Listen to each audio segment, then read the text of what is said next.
We're digging into the mayor's new initiative that aims to fight crime this fall.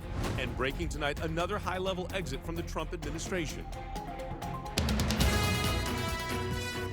Now, ABC 7 News at 11 on your side. Only on 7, one of the most exciting parts of wedding planning for brides, saying yes to the dress. And a local bride did just that. But then her dress got lost after the dry cleaner where she was set to give it up for alterations unexpectedly closed. 7 on your side's Jay Korf tracked down the bride, the business owner, and got answers.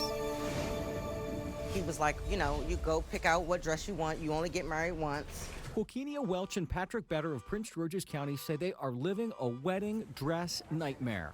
This is not just a pair of slacks. Welch's wedding dress vanished after the business altering her gown went under. And they're getting married in only 6 weeks. I mean, it's a wedding, and our time running short. And this guy's saying there's nothing he can do for us, and I'm like, that's just unacceptable to me. Here's what happened.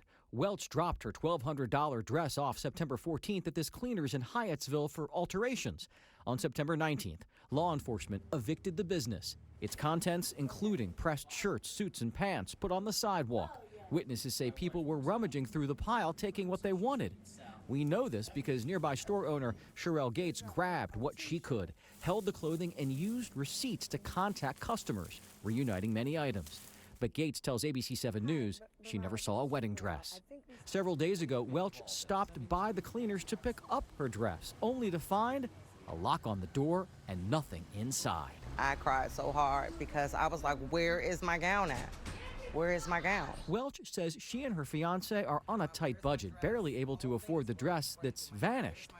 They did find another dress and are on a payment plan. A friend even started a GoFundMe page.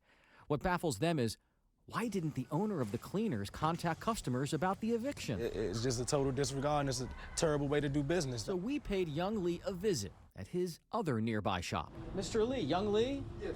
Hi, I'm Jay Korf from Channel 7. Lee confirms he owned the now shuttered store, but insists he was improperly evicted. I didn't know. They didn't call me, nothing. I didn't know. You had no idea that you were going to be evicted? No, sir. Honestly. He says he opened in March, business was not good, admits to missing 2 months' rent, then claims without warning was evicted. And he says he has no idea where Miss Welch's dress is. So we did some checking, and I was assured by Prince George's County officials who couldn't talk specifically about Mr. Lee's case in general that there's a fairly extensive eviction process in the county involving notices, a court hearing, a judgment, and that the court system doesn't evict people anonymously, guys. So, Jay, what happens next? Well, you know, good question.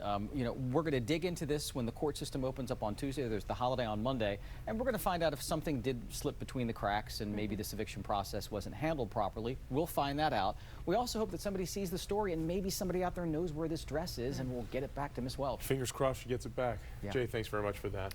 Well, we tracked down that business owner after someone reached out to 7 on your side for help. And if you have a problem, you can do the same. Just send us an email to tips@WJLA.com. We do have some breaking news now. The acting Homeland Security or Secretary is now out of a job.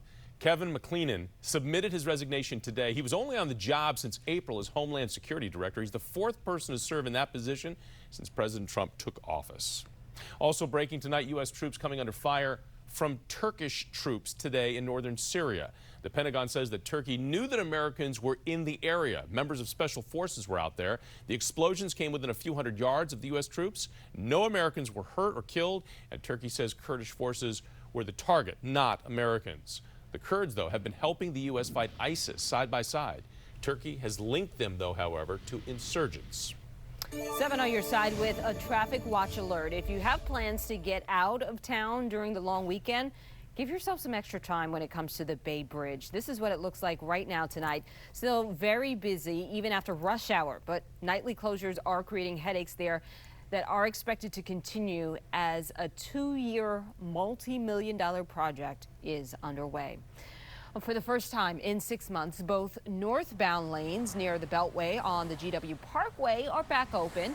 This after a sinkhole opened up. The National Park Service says the repairs took extra time because the sinkhole opened up above a